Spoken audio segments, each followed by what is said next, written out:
جو ہے وہ اس میں اتنی وسعت ہو، اتنا اس میں اس زبان کا بڑا پن ہو کہ وہ باقی زبانوں کے الفاظ بھی اپنی زبان میں اپنا کر اس کا استعمال کر سکتی ہے۔ اچھا، چونکہ میں نے بتایا تھا کہ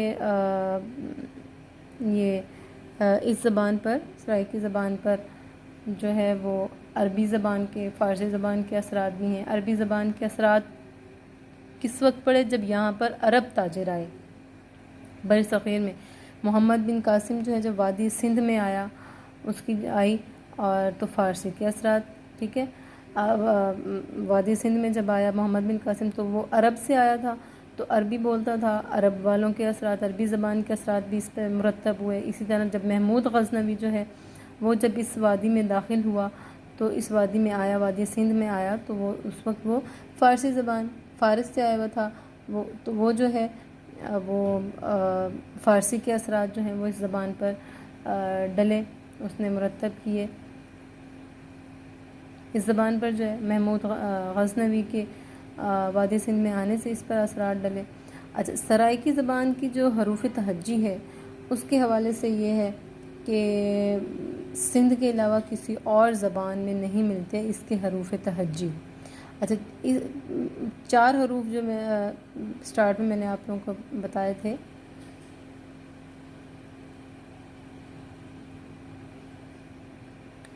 وہ سندھی میں بھی بولے جاتے ہیں، اس میں بھی ہیں، اور سرائیکی میں بھی ہیں، ان کے علاوہ کسی اور زبان میں نہیں ہیں۔ اچھا،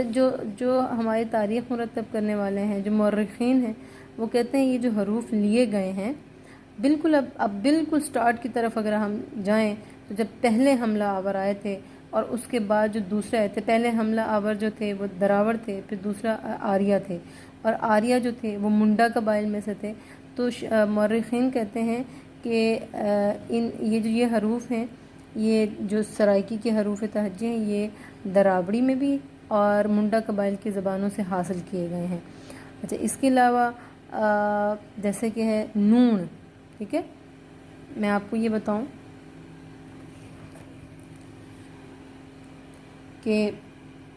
یہ جو ہے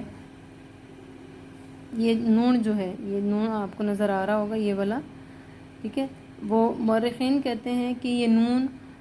جو ہے یہ پنجابی میں صرف یہ نون، باقی جو 4 حروف ہیں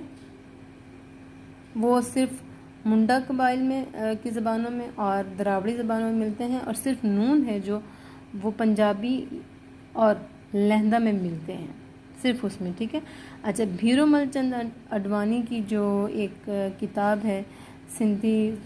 بولی جی تاریخ، یا سندھی بولی جی تاریخ، میں لکھتے ہیں کہ سرائیکی زبان کے حروف تہجی جو ہیں وہ دراوڑی زبان سے یا دراوڑی حروف سے لیے گئے ہیں، ٹھیک ہے، یہ بھیرو مل نے کہا ہے۔ اچھا، اس کے ساتھ ہی سرائیکی اور سندھی زبان میں جب سندھ فتح ہو گیا تھا تب بھی یہ زبانیں چاہیں وہ آپس میں جدا نہیں ہوئی تھیں، چونکہ دونوں پر عربی کے اثرات تھے، دونوں جو ہیں، کیونکہ محمد بن قاسم نے سندھ کو فتح کیا تھا، تو وہ جو ہیں جب فتح ہو گیا تو اس وقت جو ہیں وہ یہ دونوں سرائیکی بھی اور سندھی بھی الگ نہیں ہوئی تھیں، عربی کے ان پر اثرات تھے، اور اس وقت یہ خط نستعلیق میں لکھی جاتی تھی، اور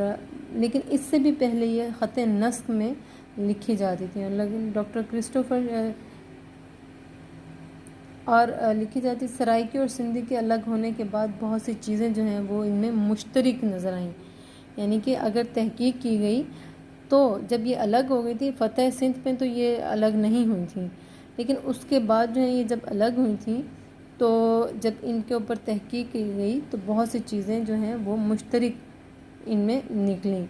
کرسٹوفر شیکل کے نظریے کے مطابق 16ویں صدی سے 19ویں صدی کے درمیانی مدت میں جب جنوبی پنجاب کے بلوچ سرائیکی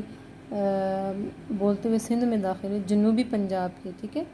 جنوبی پنجاب کے لوگ سرائیکی بولتے ہوئے سندھ میں داخل ہوئے تو سندھوں نے انہی کی زبان کو سرائیکی کا نام دیا کیونکہ وہ سرے سے آئے تھے۔ اچھا، کیونکہ جنوبی پنجاب یعنی سندھ کے شمالی حصے یعنی سرے کی بولی تھی، سمجھ آئیے آپ کو، چونکہ یہ سرے کی بولی تھی، اس وجہ سے جب وہ سندھ میں داخل ہوئے تھے جنوبی پنجاب کے لوگ، تو وہاں سے سندھ کا شمال تھا، تو وہاں کے لوگوں نے کہا کہ یہ سرے کی زبان ہے۔ ماہرین لسانیت نے مختلف نام دیے ہیں، اور جیسے زامی کے خیال کے مطابق لفظ اسورکی کی بگڑی ہوئی شکل ہے۔ کچھ لوگوں کا خیال ہے کہ اس کا اصل نام سری رام پوری تھا، جو کہ بگڑتے ہوئے سرائکی بن گیا، اور 729 میں سندھ کے حاکم تمیم بن زید کی اچانک موت سے جو صبح سندھ میں انتشار کا شکار ہو گئے تھے، جس کی وجہ سے سندھ 2 حصوں میں تقسیم ہو گیا تھا۔ اچھا، اب جو میں الگ